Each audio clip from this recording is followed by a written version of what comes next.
മലയാള സിനിമയിലെ ക്ലാസിക് സിനിമകളിലൊന്നാണ് ഫാസിൽ സംവിധാനം ചെയ്ത മണിച്ചിത്രത്താഴ്. ഒരു സൈക്കോ ത്രില്ലറായ ചിത്രം ഇന്നും ടി.വിയിൽ സംപ്രേഷണം ചെയ്താലും പ്രേക്ഷകരെ കിട്ടുന്ന ചിത്രമാണ്. ഇന്ത്യയിലെ ഒരുവിധം എല്ലാ ഭാഷകളിലേക്കും ചിത്രം റീമേക്ക് ചെയ്യപ്പെട്ടിട്ടുമുണ്ട്. 1993 ഇറങ്ങിയ ചിത്രം ഇന്നും പ്രസക്തമായി തന്നെ നിൽക്കുന്നു. സൈക്കോ ത്രില്ലർ വിഭാഗത്തിൽപ്പെടുന്ന മണിച്ചിത്രത്താഴിന്റെ ഹൊറർ രീതിയിലുള്ള പരിചരണം ഇന്നും സിനിമാ പ്രേമികൾക്കിടയിൽ ഒരു ചർച്ചയാണ്.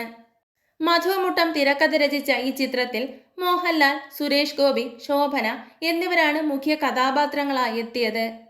1993 ഏറ്റവും നല്ല ജനപ്രിയ ചിത്രത്തിനുള്ള ദേശീയ സംസ്ഥാന പുരസ്കാരങ്ങൾ ഈ ചിത്രം നേടി. ഗംഗ എന്ന കഥാപാത്രത്തെ അനശ്വരമാക്കിയ ശോഭനയ്ക്ക് ഏറ്റവും നല്ല നടിക്കുള്ള ദേശീയ പുരസ്കാരവും ലഭിച്ചിരുന്നു. OTT പ്ലേ റിപ്പോർട്ട് പ്രകാരം ചിത്രം ഇപ്പോൾ റിലീസിന് ഒരുങ്ങുകയാണ്. പുതിയ അപ്ഡേറ്റുകൾ അനുസരിച്ച് ചിത്രം 2024 ജൂലൈ 12 ഓഗസ്റ്റ് 17 വീണ്ടും തിയേറ്ററുകളിൽ എത്തുമെന്നാണ് വിവരം. ടീം റീമാസ്റ്ററിംഗ് പ്രക്രിയ പൂർത്തിയാക്കിയതിന് ശേഷം മാത്രമേ മണിച്ചിത്രത്താഴ് റീ റിലീസ് തീയതി പ്രഖ്യാപിക്കൂ എന്നാണ് വിവരം. 2024 ജൂലൈ 17 വീണ്ടും റിലീസ് ചെയ്യപ്പെടാനുള്ള സാധ്യത കൂടുതലാണെന്ന് റിപ്പോർട്ടിൽ എടുത്തു പറയുന്നുണ്ട്. ഒഫീഷ്യൽ ട്രെയിലർ സഹിതം ചിത്രത്തിന്റെ റീ റിലീസ് തീയതി ഔദ്യോഗികമായി ഉടൻ പ്രഖ്യാപിക്കുമെന്നാണ് വിവരം. MG രാധാകൃഷ്ണൻ സംഗീതം നൽകിയ മണിച്ചിത്രത്താഴിലെ ഗാനങ്ങൾ എന്നും മലയാളിക്ക് പ്രിയപ്പെട്ടതാണ്.